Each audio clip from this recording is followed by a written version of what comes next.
despertar, activo y con dignidad. La situación de la población adulta mayor en el Perú.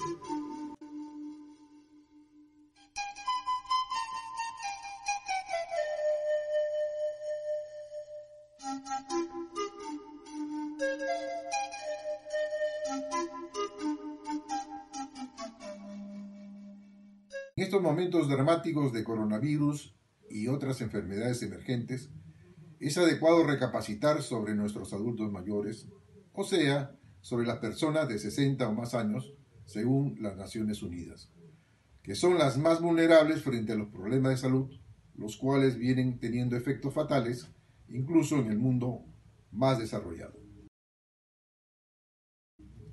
Vemos que en el Perú la pandemia afecta superlativamente a los adultos mayores y a los hombres, como se puede apreciar en esta pirámide poblacional de la mortalidad causada por el COVID-19. Ello además se patentiza al observar que alrededor del 69% de los 20.424 fallecidos a consecuencia de esta pandemia, al 6 de agosto del 2020, son personas adultas mayores. Alrededor del 48% del total de fallecimientos son personas adultas mayores varones y 22% mujeres. Perfil demográfico. Esperanza de vida al nacer. El envejecimiento de la población es un fenómeno que muestra un crecimiento sostenido en el Perú. Según las Naciones Unidas, en nuestro país la esperanza de vida en el periodo 2015-2020 es de 75 años y se proyecta que en el periodo 2045-2050 será de 82 años para luego incrementarse a 88 en el periodo 2095-2100. Según el Centro Latinoamericano y Caribeño de Demografía, CELADE, el crecimiento de nuestra esperanza de vida al nacer llegó a cerca de 2 años entre los periodos 2010-2015 y 2015-2020, uno de los más altos de América Latina y el Caribe. Para el último periodo considerado 2015-2020, el Instituto Nacional de Estadística e Informática estima que la esperanza de vida al nacer es mayor para las mujeres que para los hombres, tanto en el área urbana como en el área rural. En el área urbana, las mujeres tienen una esperanza de vida de 79 años contra 73 años de los hombres, y en el área rural, las mujeres tienen una esperanza de vida de 74 años contra 69 años de los hombres. Tasa de crecimiento. El ritmo con el que crece el segmento poblacional de personas adultas mayores en el país es más que el doble del crecimiento de la población total, advierte un documento rector sobre el tema procedente del Ministerio de la Mujer y Poblaciones Vulnerables del año 2013. Igualmente, las proyecciones del Instituto Nacional de Estadística e Informática nos permiten afirmar que, mientras que la tasa de crecimiento de la población total en el periodo intercensal 1950-2050 sería de 2% promedio anual, la tasa de crecimiento de la población de 60 años y más sería de 3% en el mismo periodo. Importancia porcentual. Debido a este ritmo de crecimiento, se estima que en el año 2030 la población adulta mayor alcanzaría cerca de 6 millones de habitantes y en el año 2050 sería de 9 millones y medio. Entonces, la proporción entre la población adulta mayor y la población total sería cada año más alta, 16% en el 2030 y 24% en el 2050. Complementando con otras fuentes, vemos que en el año 2019 la población adulta mayor llegaba a más de 4 millones, representando más del 12% de la población total, más del doble que en 1950, año en el que tan solo representaba al 6% de la población total. El CELADE espera que en el año 2050 la población de 65 y más años de edad llegará a más de 7 millones y medio, significando cerca de un quinto, o sea, 19% de la población total. Además, el Instituto Nacional de Estadística e Informática informa que al finalizar el año 2019, En el país, cerca del 42% de los hogares peruanos tenía entre sus miembros a una persona adulta mayor. En Lima metropolitana, esta cifra alcanzaba al 45% y en el área rural el 44%. Dada la intensa e indetenible migración de los más jóvenes a las ciudades e incluso al exterior, y el resto de urbanos tenía solo 38%. Cambio en la pirámide poblacional. El innegable proceso de envejecimiento de la población peruana se patentiza en las estructuras etarias de las poblaciones en los años 1950 y 2019. La forma de estas estructuras se va transformando de una pirámide en 1950 a una botella en el año 2019. En la pirámide, la base constituida por los menores, 0 a 4 años de edad, es la más ancha y el volumen de la población se va estrechando a medida en que avanza la edad, hasta ser muy angosta en la cúspide, sobre todo en los grupos de mayor edad, 80 y más años. En la botella, la base se angosta y el volumen poblacional se engrosa, en mayor medida al medio, es decir, en los grupos de jóvenes y adultos jóvenes, 15 a 59 años de edad, y en menor medida, pero significativamente, en la cúspide, donde todos los grupos quinquenales de adultos mayores aumentan en volumen. Condiciones de vida. En consecuencia, en el Perú, las personas viven más tiempo y los adultos mayores son cada vez más numerosos. Ante la actual situación, debemos preguntarnos, ¿en qué condiciones se subsiste durante la vejez? Como dice Aníbal Sánchez, nuestros adultos mayores deberían depender de la fuerza económica de los jóvenes y demandar de ellos atención y protección en materia de salud, previsión social y cuidados de diferente naturaleza. Son nuestros padres, abuelos y bisabuelos que nos reclaman cuidarlos y protegerlos, por ser creadores de nuestra existencia y como reconocimiento a sus esfuerzos por construir un Perú mejor para todos. Sin embargo, en la actualidad, una considerable parte de las personas adultas mayores ha padecido algún síntoma o malestar y o alguna enfermedad o accidente. Manifiesta una enfermedad crónica y o se encuentra discapacitada. No asiste a un establecimiento de salud a pesar de estar enferma, porque entre otras razones no le genera confianza o se demora en la atención. Aún así, tiene que hacerse cargo de sus hogares y trabajar por no tener una pensión o tener una pensión muy baja. No completó primaria o no sabe ni leer ni escribir y vive en condiciones habitacionales muy precarias. Y un porcentaje no despreciable de nuestros adultos mayores es objeto de violencia, aun cuando las limitaciones de los derechos son bastante similares para hombres como para mujeres adultas mayores. Son más perjudiciales para las mujeres, sobre todo en el área rural. El Instituto Nacional de Estadística e Informática nos proporciona los datos para fines del 2019 que sustentan nuestras afirmaciones en la medida en que la situación en general a la fecha no ha cambiado, aunque las cifras pueden haber variado muy ligeramente. Salud. El estado de salud de nuestros adultos mayores era de cuidado, ya que el 55% de los adultos mayores del país había padecido algún síntoma o malestar, y el 45% alguna enfermedad o accidente. Y el 78% de ellos manifestaba una enfermedad crónica, artritis, hipertensión, asma, reumatismo, diabetes, tuberculosis, VIH, colesterol, etc. Porcentaje que crece con la edad. En las mujeres adultas mayores esta proporción era mayor que en los hombres adultos mayores, 83% y 74% respectivamente. Por otro lado, las mujeres residentes en el resto urbano, 85%, son las que más padecen de problemas de salud crónicos, en tanto que en Lima metropolitana y el área rural son el 82 y el 81%, respectivamente. En todos los ámbitos geográficos, una mayor proporción de mujeres que de hombres adultos mayores padece de problemas crónicos de salud. Además, nuestros adultos mayores no solamente se enfermaban más, sino que muchos se encontraban discapacitados. Así, Del total de la población que padecía alguna discapacidad, el 51% estaba constituida por adultos mayores.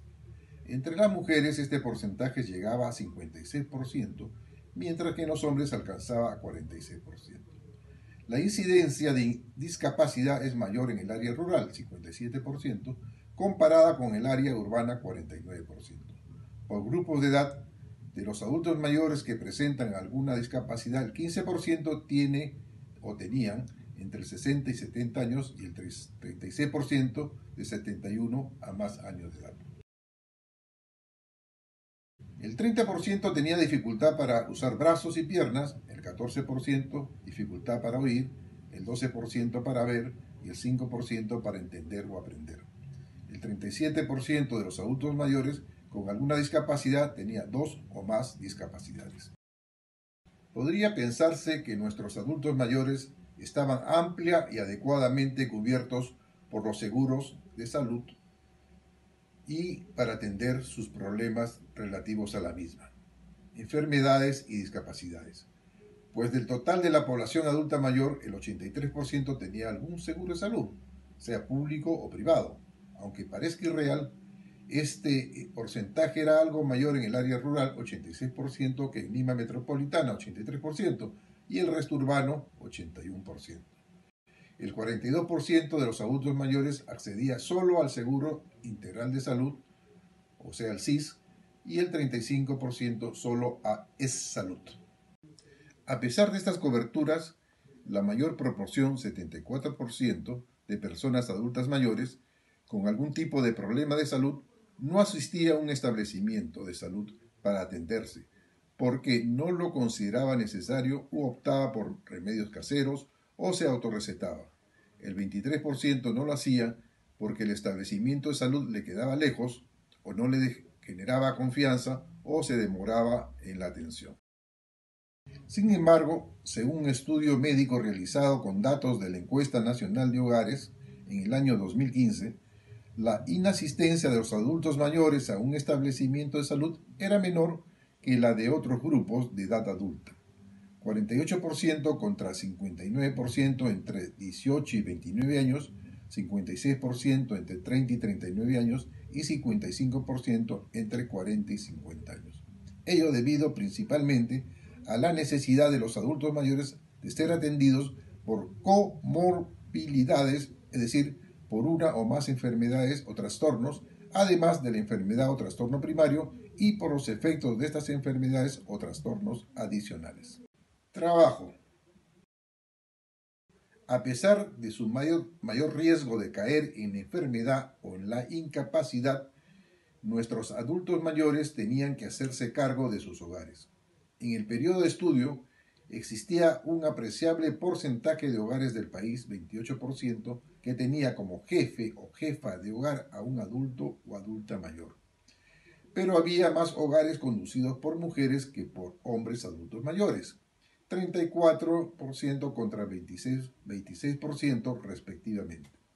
Esto resalta más en el área rural, donde el 43% de los hogares era conducido por mujeres adultas mayores y el 28% por hombres. En el área urbana, los porcentajes eran de 32% y 25% respectivamente. En este contexto, nos encontramos con la tragedia de la soledad y el abandono, pues del total de hogares jefaturados por adultos o adultas mayores, el 24% estaba conformado por hogares de una sola persona. Los hogares unipersonales con jefa, mujer, representaban el 40%, casi 3 veces más que los constituidos por hombres, 14%.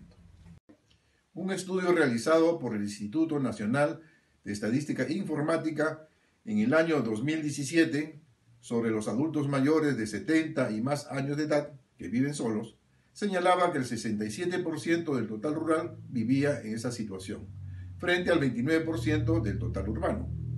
El 31% tenía como lengua materna el quechua y el 6% el aymara u otra lengua nativa.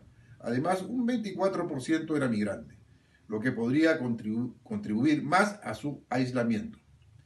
Toda esta situación vulnera los derechos que se establecen en la Ley de la Persona Adulta Mayor número 30490, la cual señala que el adulto mayor tiene derecho a vivir en familia y envejecer en el hogar y en comunidad, y que las personas integrantes de la familia deben procurar que la persona adulta mayor permanezca dentro de su entorno familiar y de su colectividad. ¿Cómo mantienen nuestros adultos mayores a sus hogares? Lo hacen mediante una pensión o simplemente trabajando, a pesar de estar jubilados. Pero sucede que en el periodo de estudio del total de la población adulta mayor, solamente el 38% estaba afiliado a un sistema de pensiones, el 20% a la Oficina de Normalización Previsional, ONP, el 11% de afiliados a la Administración de Fondo de Pensiones, AFP, y el 4% a la Ley 2530. Debido a que un gran porcentaje de adultos mayores no tenía pensiones, o las pensiones que recibía en general eran muy bajas, los adultos mayores se veían obligados a trabajar o a buscar activamente un trabajo. Los que así lo hacían representaban el 61% del total de adultos mayores, siendo más alto el porcentaje de hombres que de mujeres, 72% y 51% respectivamente. Educación. La dificultad para insertarse adecuadamente en el mercado laboral es reforzada por las deficiencias educacionales de nuestros adultos mayores. Durante el periodo de estudio, alrededor del 54% de los adultos mayores no tenía estudios o solo había completado sus estudios hasta primaria, siendo mayor este porcentaje en las mujeres, 60%, que en los hombres, 46%. La situación era más crítica en el área rural, ya que un 86% de los adultos mayores, 2 veces más que en el área urbana, 94% de mujeres y 78% de hombres se encontraba en este bajo nivel educativo. Pero lo más grave era que alrededor del 17% de nuestros adultos mayores estaba en condición de analfabetismo, siendo más de 3 veces mayor este porcentaje entre las mujeres que entre los hombres, 25 contra 8%. Este problema se agudizaba en el área rural, ya que cerca de un 39% de los adultos mayores, el cuádruple del área urbana, 60% de mujeres y 19% de hombres, una relación de 3-1, estaba en esta condición de analfabetismo. Llama la atención que en el área urbana, la relación entre el porcentaje de mujeres, 15%, y de hombres, 4%, en condición de analfabetismo era de 4-1. Vivienda. A todo lo anterior deben sumarse los problemas de vivienda y violencia señalados por la Defensoría del Pueblo en su informe Envejecer en el Perú, de agosto del año 2019. Producto de sus bajos ingresos, los adultos mayores vivían en condiciones precarias. Así, alrededor del 48% de los adultos mayores, tanto hombres como mujeres, residían en viviendas que poseían materiales inadecuados de paredes, pisos o techos. El 36% de adultos mayores, frente al 35% de mujeres adultas mayores, no contaba con ningún documento que acreditara la propiedad de su vivienda. El 19% de los hombres no contaba con abastecimiento de agua mediante la red pública, al igual que el 17% de las mujeres. El 32% de los hombres no contaba con un acceso a una red, 29% de mujeres que tampoco la tenían. Y el 29% de los adultos mayores, tanto hombres como mujeres, usaba con mayor frecuencia carbón, leña u otro elemento que no fuera electricidad, gas licuado de petróleo o gas natural para cocinar en sus hogares. Violencia. Las personas que ejercen violencia contra los adultos mayores son, la mayoría de las veces, integrantes de su familia, y otras veces la violencia es ejercida fuera del entorno familiar, como la calle, o cuando ellos recurren a entidades públicas o privadas a recibir atención. El riesgo y la vulnerabilidad se incrementan cuando estas personas tienen que depender de otras para su movilización o supervivencia, o cuando sufren pérdida de sus capacidades físicas o mentales. La población adulta mayor es vulnerable a la violencia debido a que van adquiriendo una progresiva dependencia del cuidado de otras personas en una sociedad que valora la juventud y que no ha tenido previsiones suficientes para resolver el tema de los cuidados en la tercera edad. Un indicador de la violencia contra los adultos mayores en el Perú es el de las atenciones brindadas por el Programa Nacional contra la Violencia Familiar y Sexual. En el año 2018, este programa atendió a 133.697 casos, de los cuales 8.108 eran de personas mayores de 60 años, lo que representa el 6% del total. Los casos atendidos fueron psicológica, 4.202 mujeres y 1.349 hombres. Física, 1.680 mujeres y 668 hombres. Sexual, 103 mujeres y 3 hombres. Económica o patrimonial, 62 mujeres y 41 hombres. Los principales agresores a las personas adultas mayores son por tipo de violencia. En económica o patrimonial, la pareja. En psicológica y física, los hijos o hijas. En sexual, el vecino o la vecina. Probablemente estas cifras representan una subestimación, ya que las denuncias son bajas, a menudo porque los adultos mayores afectados tienen miedo de notificar el maltrato a sus familiares, a sus amigos o a las autoridades. Sin embargo, cada día hay más indicios de que el maltrato a los ancianos es un importante problema de salud pública y de la sociedad.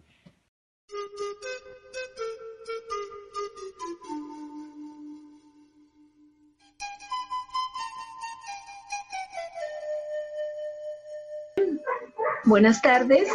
Es grato poder compartir con ustedes. La Asociación Adulto Feliz agradece su compañía y vamos a tratar un tema que resulta muy importante para justamente la población objetivo que nosotros manejamos desde la Asociación Adulto Feliz. Se trata precisamente de las políticas públicas y las personas adultas mayores. Yo soy Elia Victoria Luna del Valle y con mucho agrado conversaré con ustedes lo relativo a las políticas para las personas adultas mayores. Definitivamente, las que se han elaborado en el Perú siempre han tenido como referente las políticas internacionales. Son 38 años apenas que la humanidad viene desarrollando políticas en favor de la población adulta mayor. En ese sentido, vamos a ver los hitos más importantes dentro de las políticas internacionales y la relación que guardan con lo que hemos venido haciendo. En 1982, las Naciones Unidas convoca a los países miembros y realiza la primera Asamblea Mundial sobre el Envejecimiento.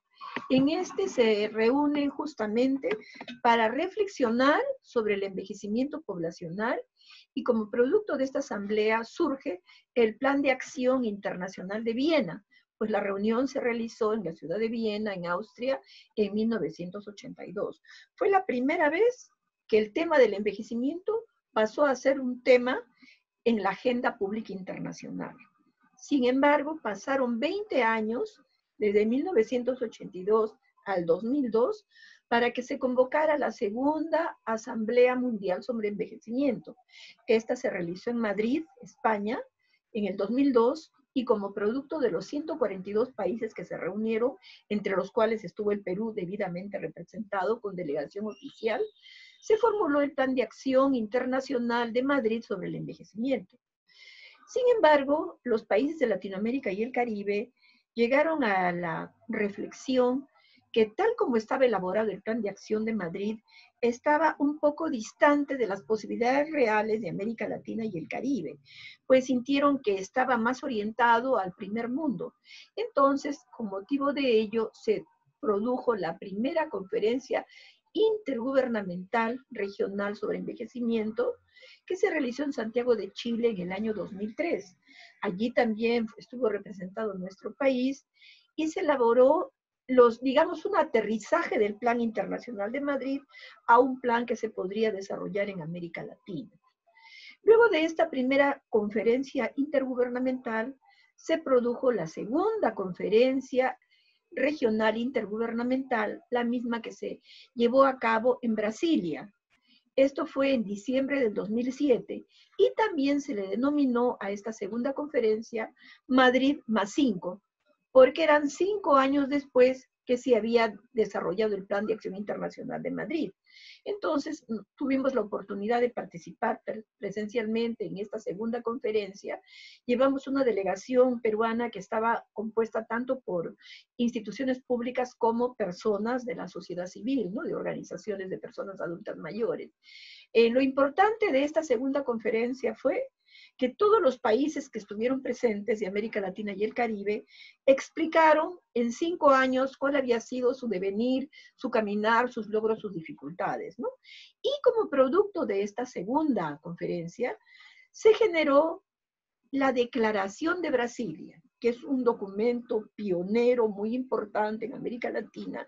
Solamente voy a destacar 2 aspectos de ella, que se precisaba un relator, personas adultas mayores, en el seno de Naciones Unidas, y que también se precisaba una convención internacional.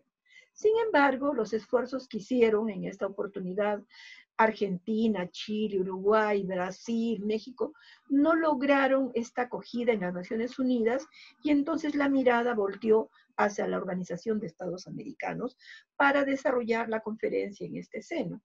Luego, en 2012, en mayo del 2012, se produce la tercera conferencia regional intergubernamental sobre envejecimiento. Esta se desarrolló en la ciudad de San José de Costa Rica, en mayo del 2012, repito.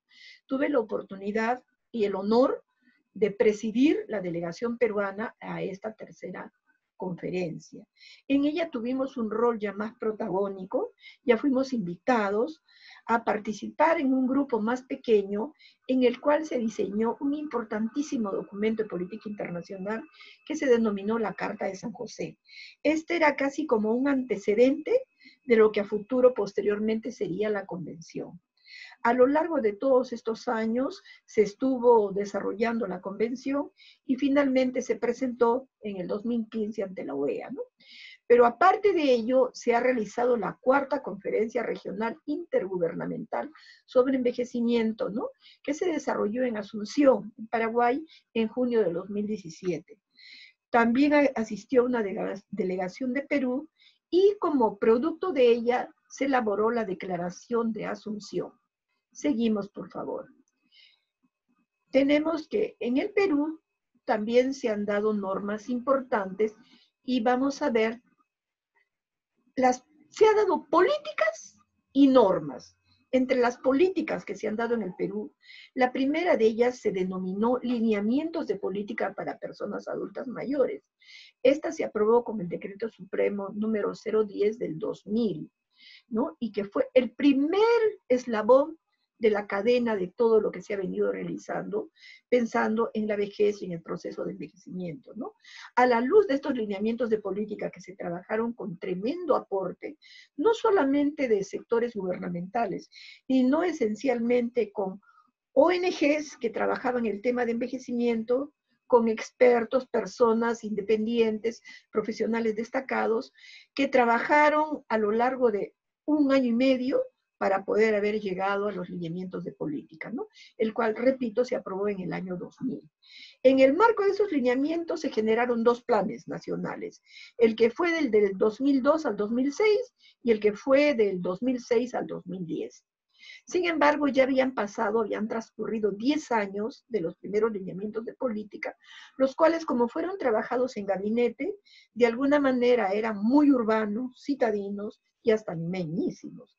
Entonces, a través del órgano rector, la Dirección de Personas Adultas Mayores, hace investigaciones cualitativas para definir las características del envejecimiento en zona rural de la sierra, en zona rural de la Amazonía, en las fronteras del país, en todas nuestras fronteras, y también un estudio sobre cómo es el envejecimiento de personas afrodescendientes.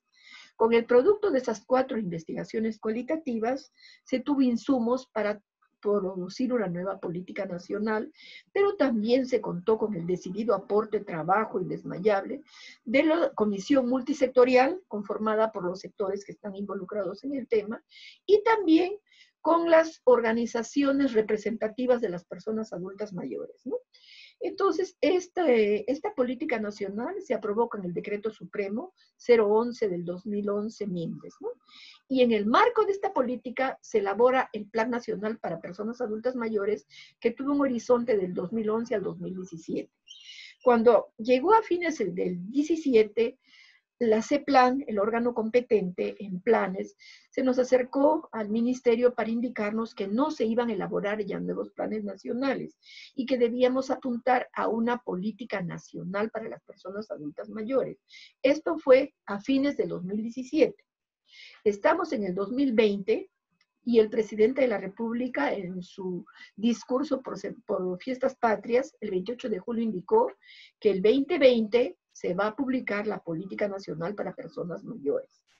Este está en construcción, pero no solamente se dieron políticas, sino que también hubieron importantísimas normas. Es menester recordar el decreto legislativo número 866 del 10 de octubre del 96, mediante el cual se crea el PROMUDE. ¿Por qué es importante? Porque por primera vez en el país, digamos en el ámbito del PROMUDE, se crea la unidad orgánica denominada Área de Personas Adultas Mayores, que tuvo su primer equipo técnico en octubre del 97.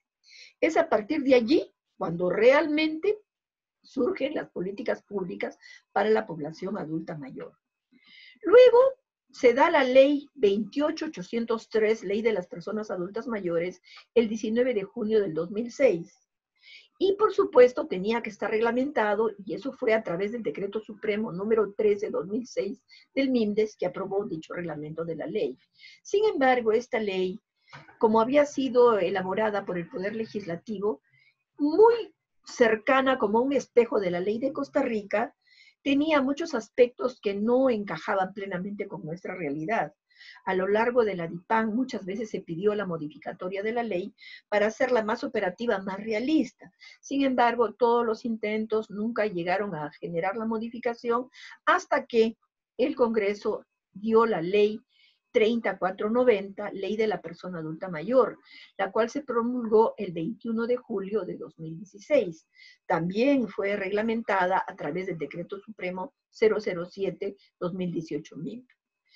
Después de esto, otro documento importante ha sido el Decreto Legislativo número 1474, el mismo que fortalece los mecanismos y acciones de prevención, atención y protección de las personas mayores durante la emergencia sanitaria COVID, ¿no?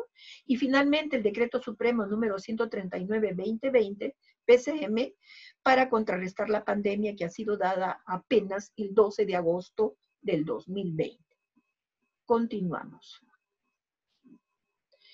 Vamos a hablar muy sucinta y rápidamente sobre la Ley 3490 y su reglamento, solamente dos aspectos de ellos, sobre los CIAPS y los CEAPAMS, porque nos han pedido que aclaremos, porque no se ha hecho todavía muy popular, no se conoce profundamente estos significados en los que no trabajamos el tema de personas adultas mayores.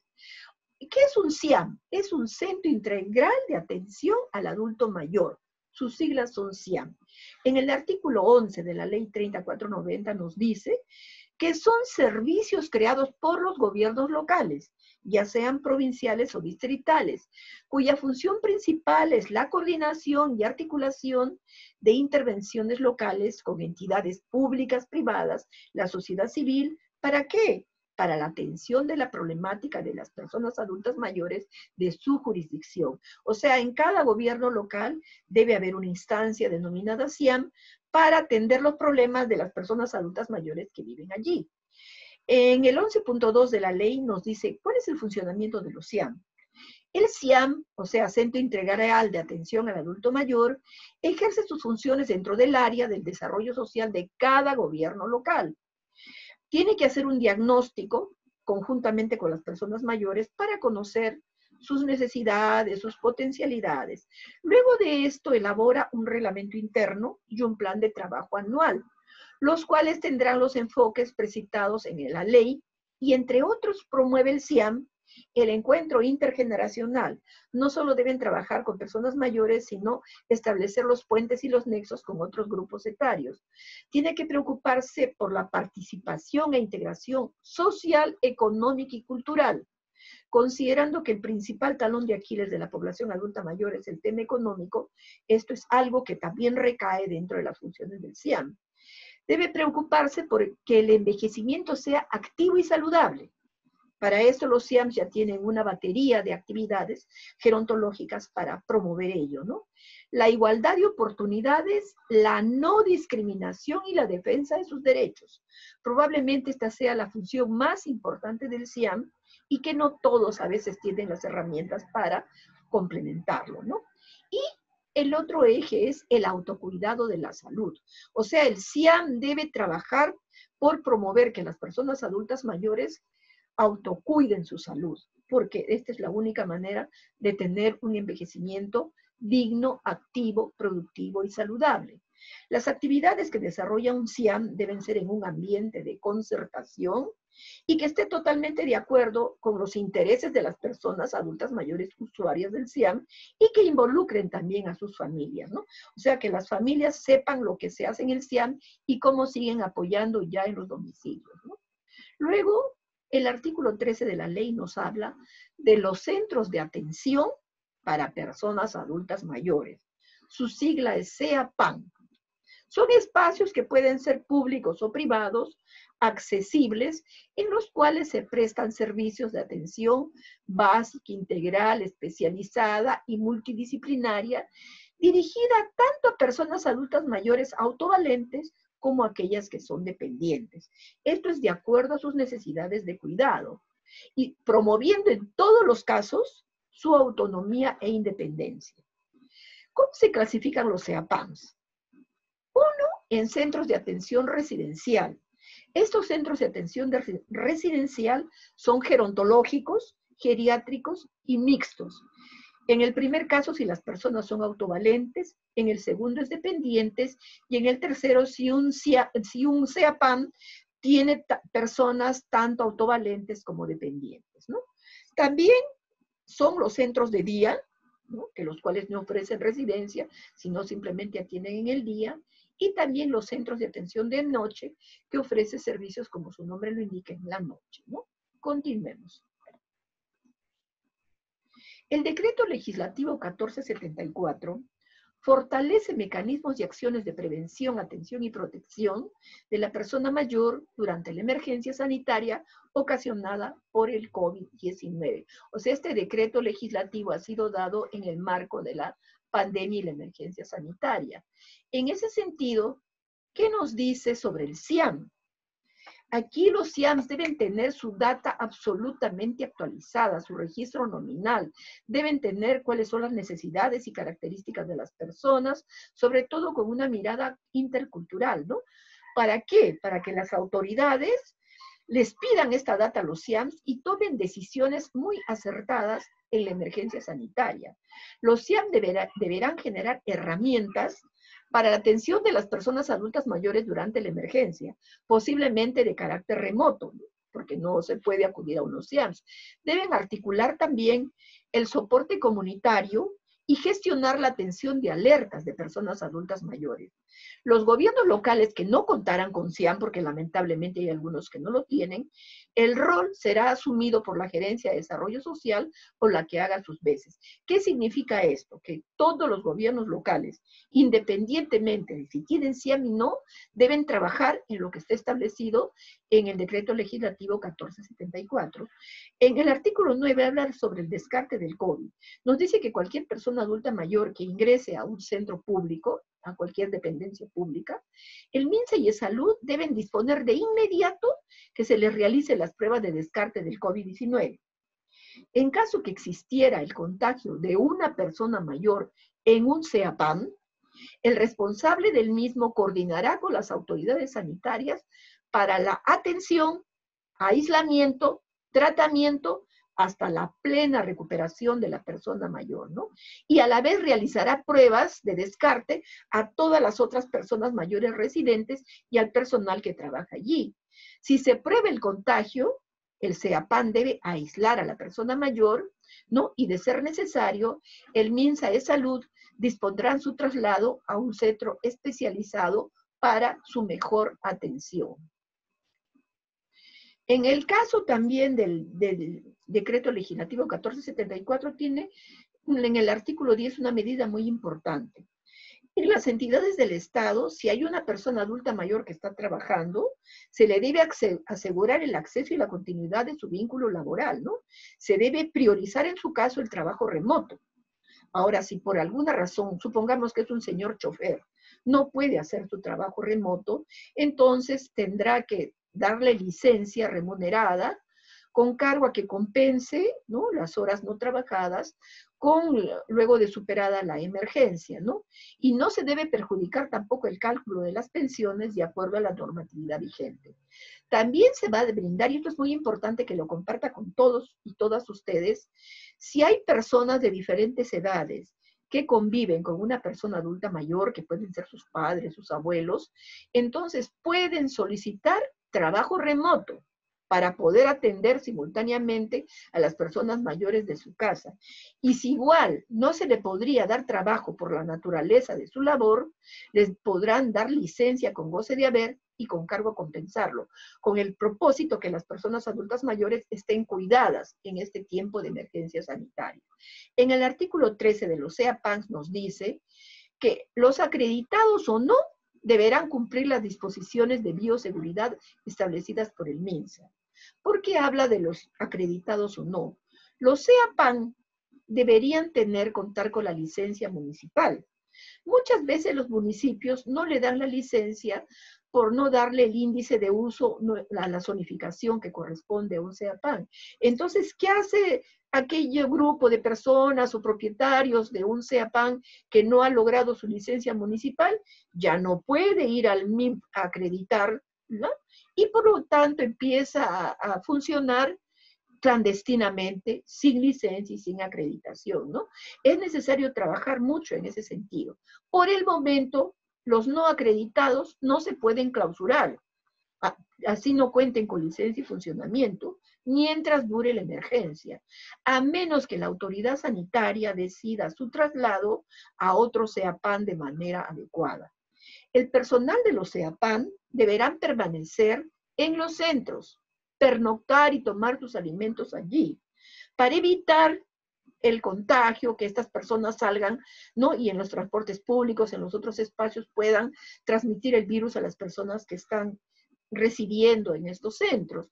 Entonces, también se dice que se podría rotar el personal cada 15 días, o sea, que un grupo de personal trabajen dentro del CEAPAN y el otro grupo esté fuera, y así rotando, pero siempre con los debidos controles de descarte. Hay que asegurar que toda persona que ingresa a un CEAPAN está absolutamente sana. Incluso ellos han congelado ya la visita de los familiares para evitar el contagio. Vamos a hablar de la Convención Interamericana sobre la Protección de Derechos Humanos de las Personas Mayores. Este es el documento más importante de política internacional latinoamericana que se ha trabajado a lo largo de una década con participación de expertos y expertas en todos los países de América Latina y el Caribe, ¿no? Este es el producto de un trabajo colectivo muy importante.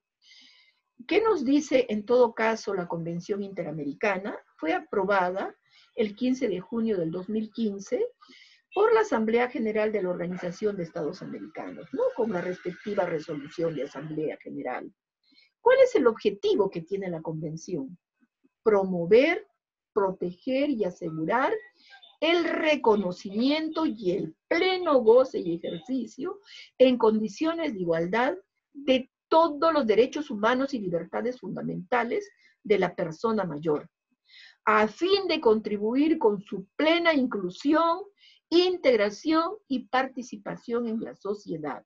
Eso es lo que se propone la Convención Interamericana. Los principios que defiende es la promoción y defensa de los derechos humanos fundamentales, la dignidad, independencia, protagonismo y autonomía de las personas mayores, su igualdad y no discriminación, su participación, integración e inclusión plena y efectiva en la sociedad, o sea, les devuelve plenamente su condición de ciudadanas y ciudadanos. El bienestar debe promoverse un adecuado cuidado y la seguridad física, económica y social de las personas mayores, la equidad e igualdad de género y el enfoque de curso de vida. Todas las personas mayores, hombres y mujeres, debemos ser iguales, debemos ser equitativos el trato que se nos brinde, ¿no? La solidaridad y el fortalecimiento de la protección familiar y comunitaria. Las personas adultas mayores se merecen el total acogimiento y protección de su familia y de su comunidad. También otro principio es el buen trato y la atención preferencial. Esto es obvio, pero sin embargo hay que estar insistiendo en que se debe dar cumplimiento. También el enfoque diferencial para el goce efectivo de los derechos, para darle a cada uno lo que precisa y lo que se merece, ¿no? Y sobre todo la protección judicial efectiva. Muchas veces las personas adultas mayores no acceden a la justicia por condiciones de edad, ¿no? Seguimos. ¿Qué fue de la convención en el Perú? A lo largo de un año, el Poder Ejecutivo valorizó, trabajó, informó y generó un expediente, el cual remitió al Congreso de la República mediante una resolución suprema, la 274, la mandó al Congreso, para que el Congreso pudiera formular la adhesión del Perú a la Convención Interamericana, ¿no? Llegó efectivamente en el 2017 para ser aprobado por el Congreso, con todas las de la ley, como se dice. Sin embargo, en la primera oportunidad que llegó fue aprobado por unanimidad en el Pleno, y un grupo de congresistas pidió una reconsideración y quedó a lo largo de un año el documento de la Convención en el limbo. Al cabo de este año que transcurrió en el 2018, nuevamente se pidió que se aprobara la convención en el Parlamento, y fue así por unanimidad. Esto fue en una celebración del 15 de junio, fecha importante para las personas mayores. Y cuando ya estaba aprobada en el Pleno, el grupo de voceros que ustedes están viendo en pantalla pidió una reconsideración de la reconsideración.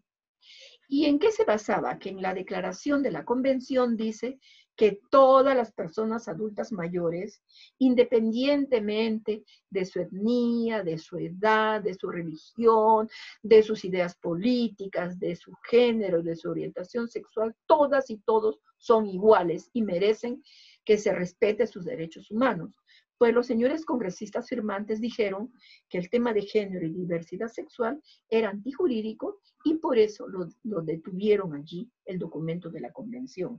Sin embargo, hubo una moción para que se transmitiera este documento a la Comisión de Inclusión Social y Personas con Discapacidad, en el cual se encuentra ahí ya todo este tiempo, ¿no? Esperando en algún momento ser atendida, porque este documento es muy importante dado que es el único que tiene efecto vinculante. O sea, país que lo suscribe tendrá que cumplimentar lo establecido en la Convención Interamericana.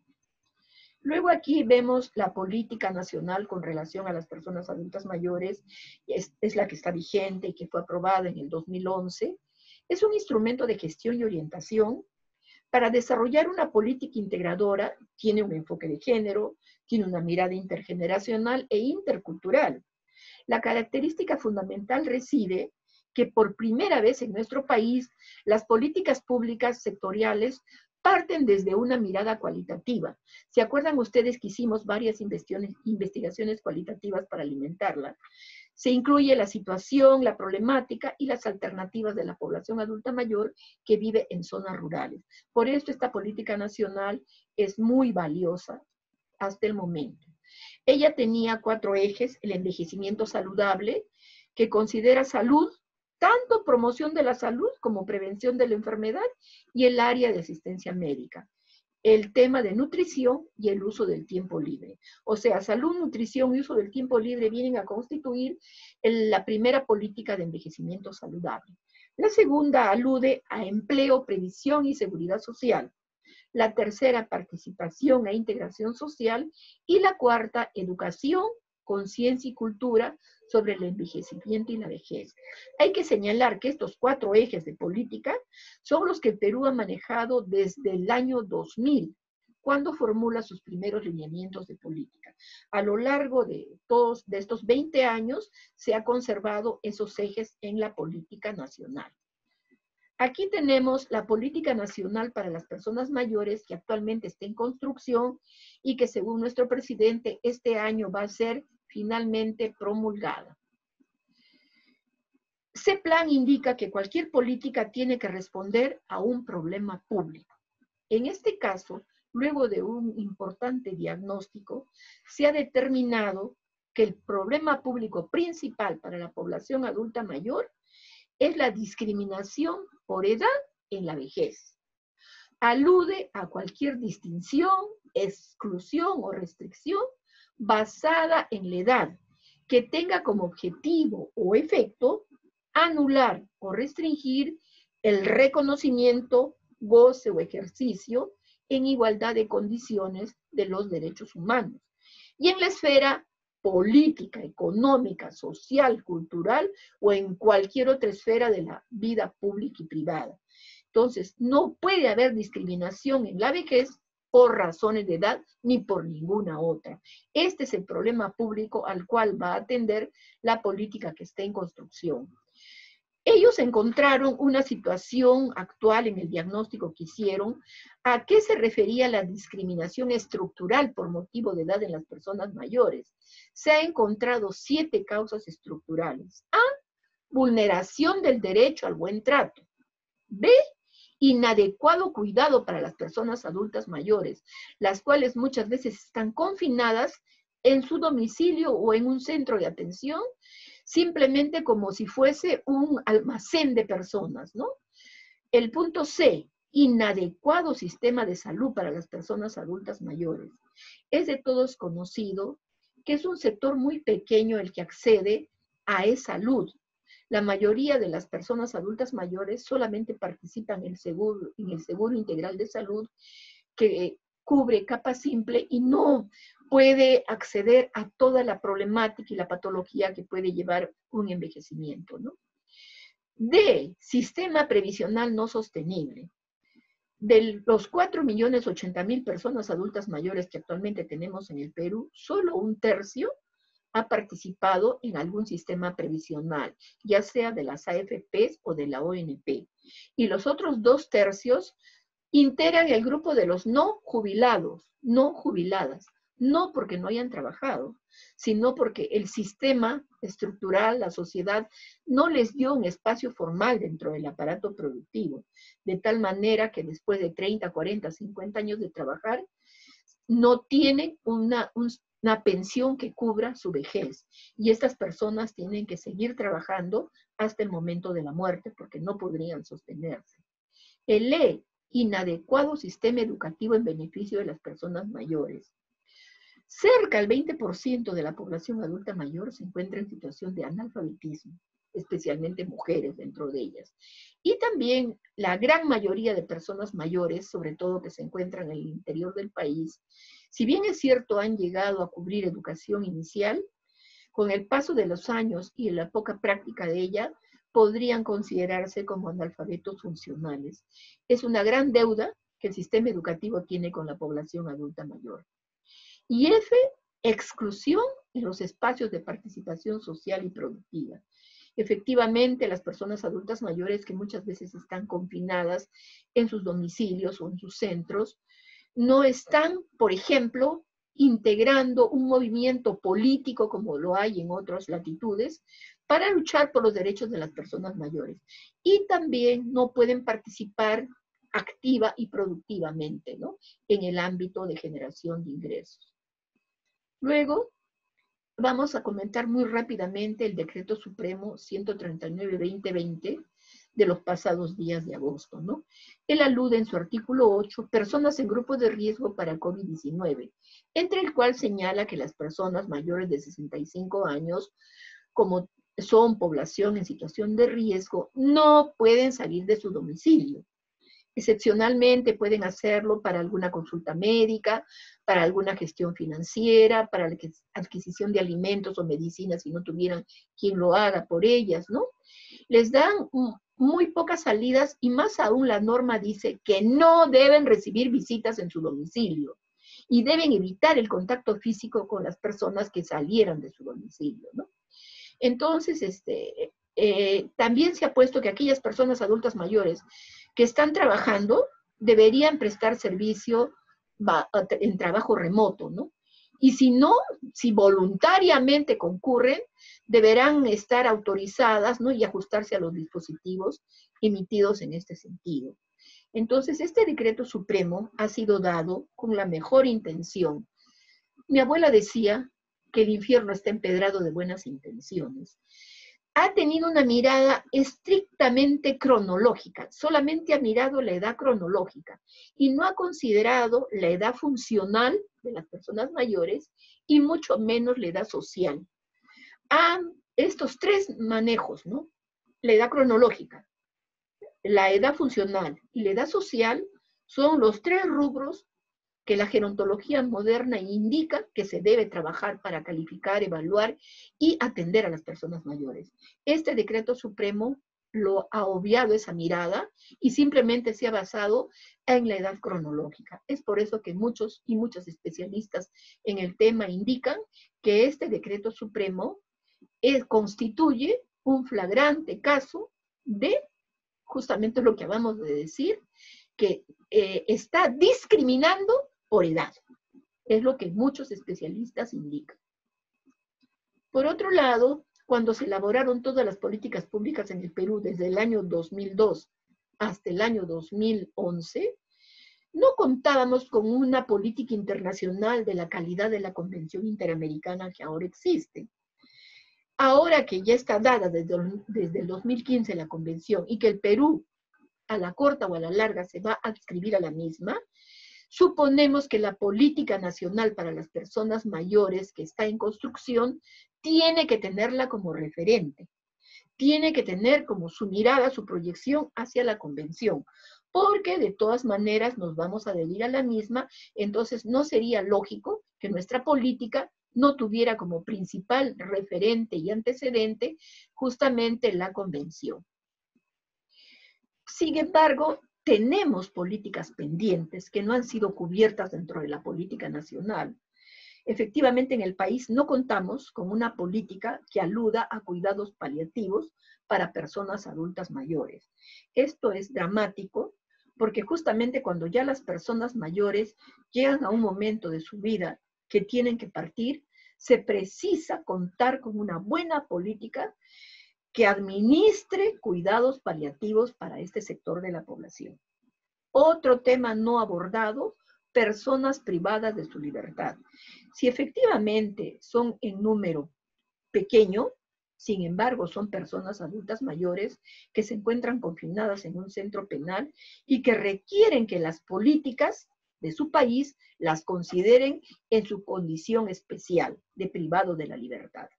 También merece atención las personas de diversidad sexual, porque también son ciudadanas, también son personas mayores y precisan que las políticas las consideren a ellas y sus necesidades, ¿no? El tema previsional. Ya hemos dicho que solo 1/3 de las personas mayores actuales acceden a un sistema previsional, ¿no? Entonces, ¿qué va a pasar con los otros 2/3 de personas mayores que son las no jubiladas? Se necesita políticas de pensión solidaria o no contributiva. Recordemos que pensión 65 no es pensión, solamente tiene el nombre de ella. Urgiría que pensión 65 se convirtiera en una pensión solidaria o no contributiva que pudiera cubrir a las personas adultas mayores.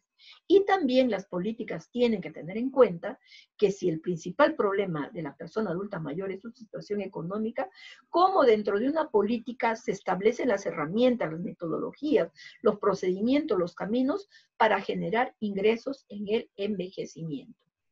Luego, la Asociación Adulto Feliz les invita a todas y a todos, personas menores, personas jóvenes, personas mayores, sumemos esfuerzos para que el Perú se adhiera a la Convención Interamericana sobre Protección de los Derechos Humanos de las Personas Mayores.